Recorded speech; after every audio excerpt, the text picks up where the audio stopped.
Hello and welcome to your YouTube channel Lee Bhalo. We're so glad you're here. If you're new to our channel, be sure to subscribe, and hit that bell button to always stay up to date on our latest videos. Are you a fan of martial arts? Do you want to learn more about the legendary figure who trained Bruce Lee himself? Look no further. In this video, we dive into the life and legacy of Ip Man, the revered martial artist and mentor of the iconic Bruce Lee. From Bruce Lee's films and his fighting movements to the famous The Matrix series, we all remember these films well and their heroes who fought with agility, fitness, and high concentration, but what about the man who was behind teaching them these combat skills? In this report, get to know Ip Man, the kung fu and mixed martial arts trainer, who made Bruce Lee a fighter and taught him how to calm his mind during fighting and be like water, before he became a star in Hollywood. Ip Man was born on October 1, 1893, in the bustling city of Foshan in China's Guangdong province. Raised by wealthy parents, Man was the third of 4 children, all of whom received a traditional Chinese education. Ip Man began studying the Chinese martial art known as Wing Chun between the ages of 9 and 12. His parents' goal was to teach their child this traditional art in China, which dates back more than 300 years. Ip Man was one of the students of a teacher known as Jan Hua Shun, who in turn studied under Leong Jan, one of the oldest teachers at the time. According to one source, he pressured him due to his young age and asked him for large sums of money in exchange for lessons, hoping he'll leave, but Man learned a lot from him in the 3 years he spent with him. In the end, Ip Man did leave but to continue his education. In 1909, Ip Man moved to Hong Kong to attend St. Stephen's College, which was a high school for China's wealthy and elite international students. During his studies, one of his colleagues introduced him to Leong Beck, one of the great kung fu teachers.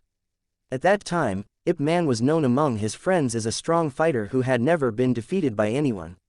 He was a teenager so confident in himself that he asked to challenge Beck to a combat match between them. The fight actually took place, but Ip did not win this time, and when Beck hit him twice in a row, 16-year-old Man was defeated, and he vowed never to return to kung fu again, according to Vintage News. However, Beck is impressed by his skills and reveals that he is the son of Leong Jan, who trained Man's first teacher in his childhood. Jan then trained Man under him until 1916. When he was 24, Man returned to his home country to become a police officer in the nationalist government of China and gave private lessons in the martial art of Wing Chun after becoming known as a great master. Then he married and had 4 children. Ip Man joined the army and bravely defended China in the Second Sino-Japanese War. He was forced to flee to British Hong Kong when the Communist Party took over in 1949, only to find many people there wanting to learn the arts he mastered. Man opened a Wing Chun school in Hong Kong, charged fees for his services, and became the first martial arts expert to openly train students.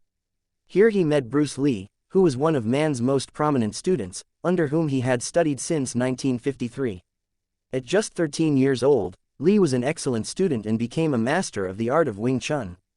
Bruce Lee greatly revered Man as a teacher and wise man, and often visited him even after he had stopped learning from him for 5 years. According to All That Is Interesting, Bruce Lee described one of his lessons with Ip Man saying, "My teacher, Professor Ip Man, the head of the Wing Chun school, would come to me and say, 'Relax and calm your mind. Forget about yourself and follow your opponent's movement. Let your mind make the counter movement without any interference from you. Learn the art of detachment above all else.'" While his career flourished, Ip Man's personal life was crumbling. His wife died alone in China in 1960, due to the closure of the border with Hong Kong. He then married again, but his second wife died of cancer in 1968. Because of his addiction to opium, his health and financial resources deteriorated. He allegedly reached a point where he spent all the money he earned from tuition fees on his drug addiction. Man died in 1972 after suffering from throat cancer. Bruce Lee died only 7 months later. Today, Ip Man is appreciated as one of the most influential figures in the arts of kung fu, and he is present in popular culture through films that talked about his life, in the Ip Man film series, and events that are still held in his name. That's all for today. If you enjoyed this video and want to learn more about the fascinating world of martial arts, make sure to hit that subscribe button, and stay tuned for our upcoming content. Goodbye.